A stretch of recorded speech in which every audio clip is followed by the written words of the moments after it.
May I now humbly invite Major General Dr. Pawan Anand, AVSM Veteran Head, Atmanirbhar Bharat Initiative, United Service Institution of India, to kindly join us here for his address.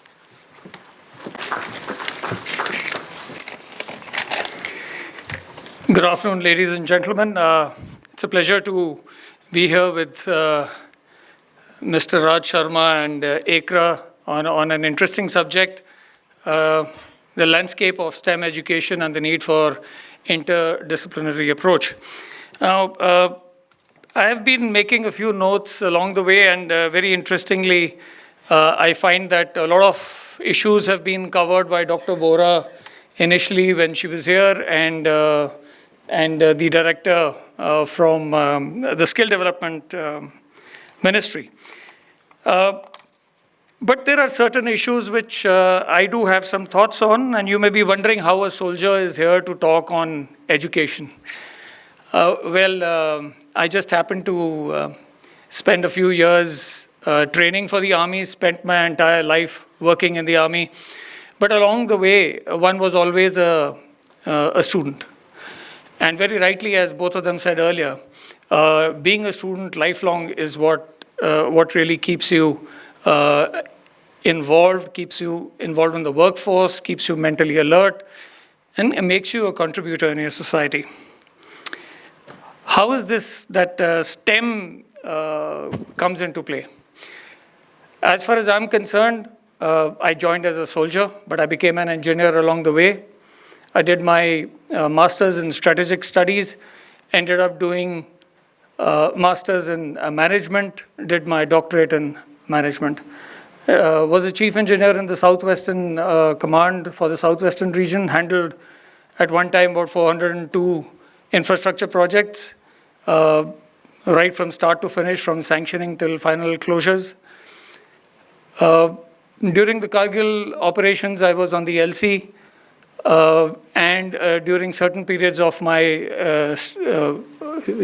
service tenure, I was also an instructor. So if you talk about STEM education, there couldn't be probably, I may be a bad example, but there couldn't be a better example to say how STEM education really puts a lot of things together. So STEM is indeed very interdisciplinary. I would also say it is ideally transdisciplinary. It's not about teaching more of maths, engineering, all the technical education that we are thinking of. It's more about being, I think, hands-on finally. It gives a very diverse perspective, brings in many more disciplines, takes you way beyond a world which is beyond the classrooms, and also gets you into the hows and whys of how things are done. Real-world applications is what we need to be looking at. And as was the director of the ministry brought out, it's so important that hands-on skills are clubbed with theoretical skills. What we also tend to miss out is that there is a lot of creativity involved with bringing together these two things. And therefore, 21st century skills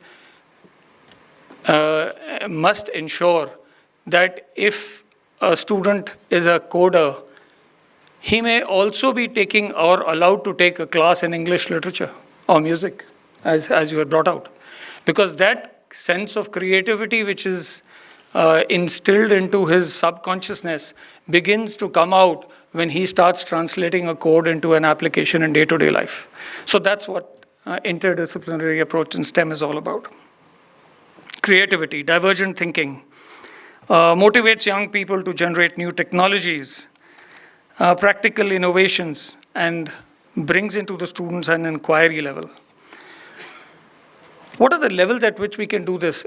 And to my mind, we can do this at all levels. It starts from the schools and it goes down to the colleges and also to the skill development institutes like the ITIs. And that's where I think the ITIs started off with an amazing thought process, but somewhere along the line, the ITIs also perhaps lost their way because we didn't really find that they were producing the kind of industry-ready people which industry was ready to take or they were ready to get into. And therefore, the Skill Development Ministry's nuanced approach towards them now hopefully will get us into a much better place.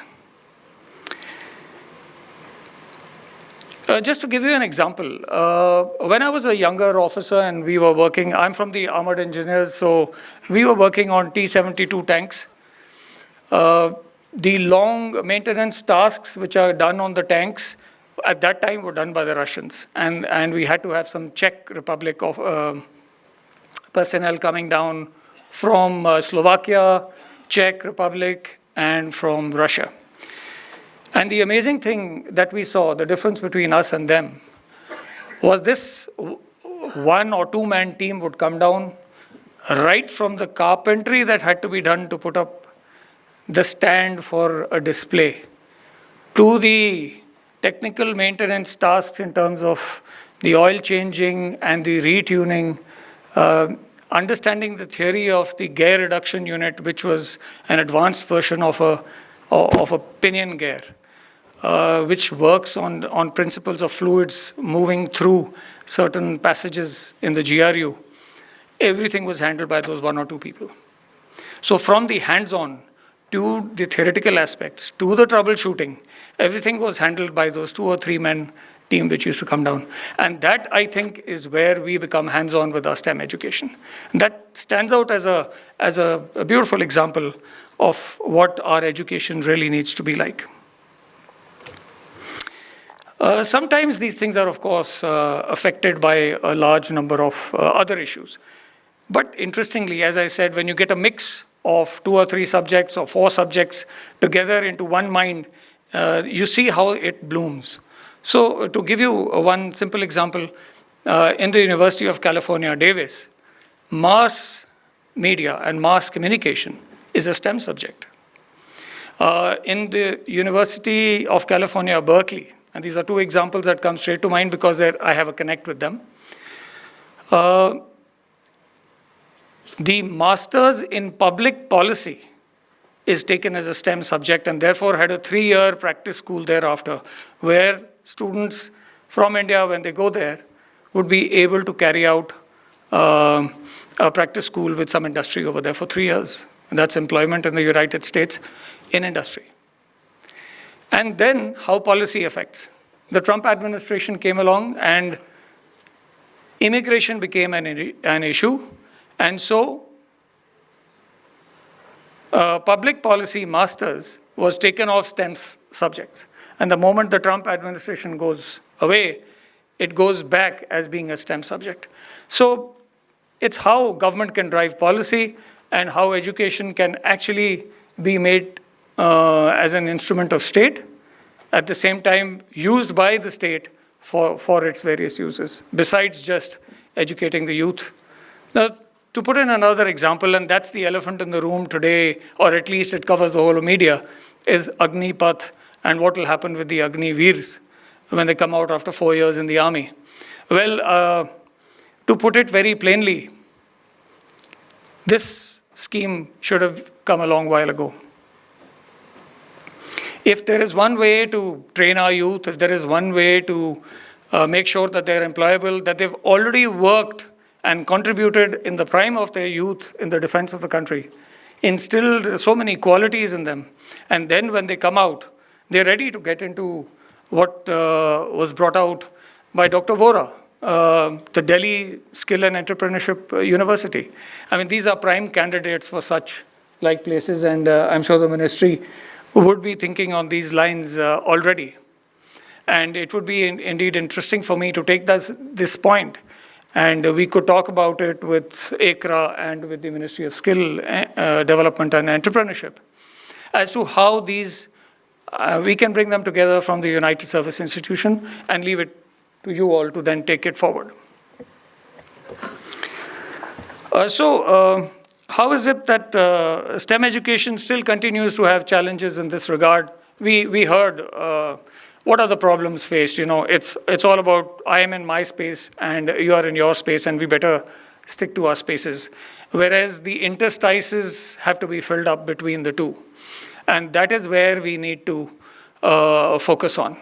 So we have professional teachers who are not really conversant with what industry requires. We have industry which doesn't have the time or the money or the mind space to have to allow education to become a part of their space. So the students find that their teachers may not be really relating to industry, and industry finds that the students that come out are not really related to what they want. Can we bring these together and find an effective STEM strategy? Well, that's what curriculum changes are all about. And very effectively brought out, curriculum changes need to be done as soon as possible for that. Also, stakeholder ownership was also evidently brought out. Government, teachers, students, industry, everybody needs to come together to understand how this can be put together.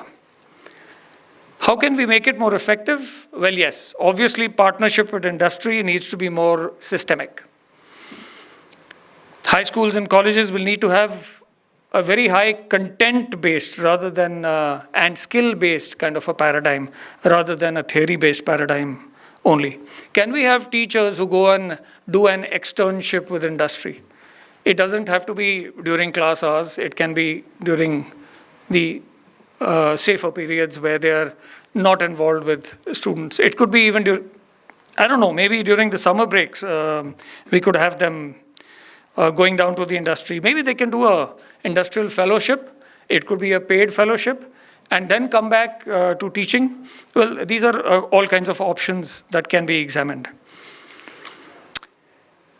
Business exchange programs need to be taken up very seriously by industry, and education must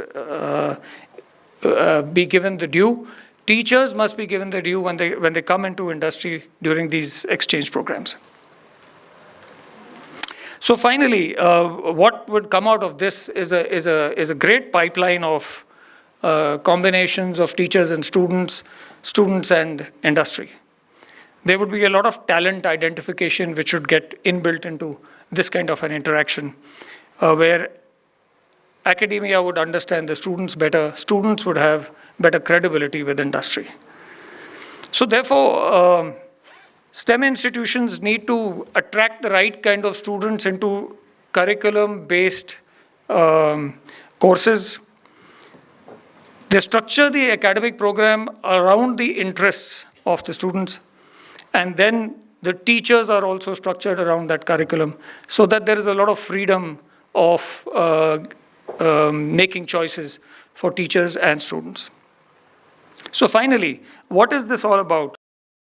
I think ultimately what we are talking about is creating a workforce which is ready for deployment into various arms of the nation. Now, students can therefore go in with skills which are ready-made for industry, and they can work in a contextual kind of a manner. That is what makes STEM-ready students ready for the real world. It would be really one of the most progressive steps that could be taken by industry as well as by educational institutions. And I do look forward to a lot of it happening now once a lot of Agniveers come out of the armed forces. So thank you very much, and it would be a pleasure to connect with the right people as ICRA would put us together for putting this, to take this forward as far as the Agniveers are concerned. Thank you.